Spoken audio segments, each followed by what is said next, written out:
Hello everybody, today we are going to talk about tables and what tables do and how you kind of use them in Excel. Now Excel itself, some people could say is a table because tables are essentially just a mini Excel spreadsheet. It's just a bunch of cells lumped together to form one spot. Now the helpful piece about tables, it really comes in when you're using it in formulas or using formulas within that table. So we'll go over that real quick. Now you can see we've got some sample data in there. This is an example of a very, very small table. Right now it is not formatted as a table, so we will do that real quick. So we will highlight our table here. Now there's a couple different ways you can make it a table. Under the Home tab, you can hit this conditional format or this format as a table and make it a table that way. It will pop it up. The shortcut for that is also Control T. Hold down Control T and it will just take you right to this screen right here. So we'll say your table has headers because we want that headers at the top. So these are our headers. Now you can see it put it into a table, made it a little bit different looking than the rest of the sheet. That's how you can easily distinguish what's a table, what's not. And if we need to add another row or column to the table, we would just do that right from the very end. So if we had another vegetable, let's see if I can think of one, we will just say green beans. Very creative.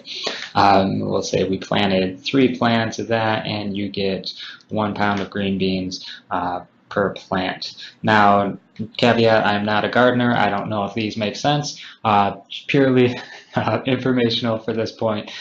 So probably don't count that as anything. But you can see that when we typed it in and hit enter, it automatically expanded our table to include that new row that we had just put in.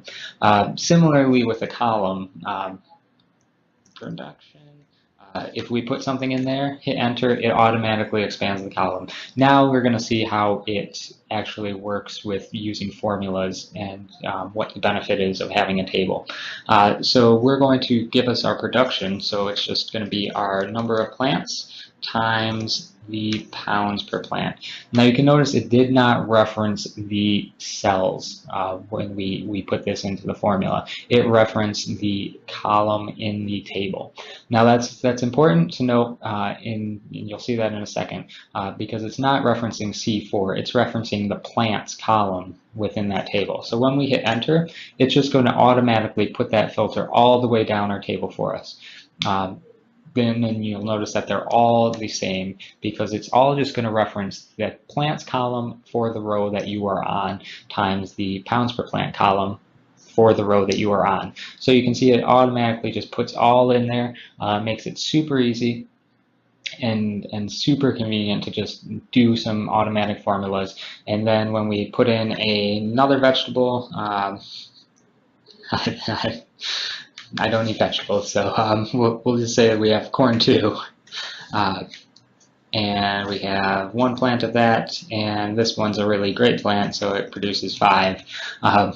It just automatically puts the formula in there for you. So if you had multiple columns in here with all these different formulas calculating, it would just make it super easy to just put in your base data set and automatically filter all the way through.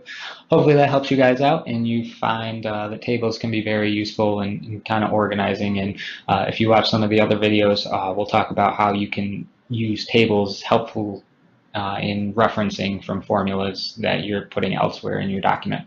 So if you have any questions, feel free to throw them in the comments below and have a good one.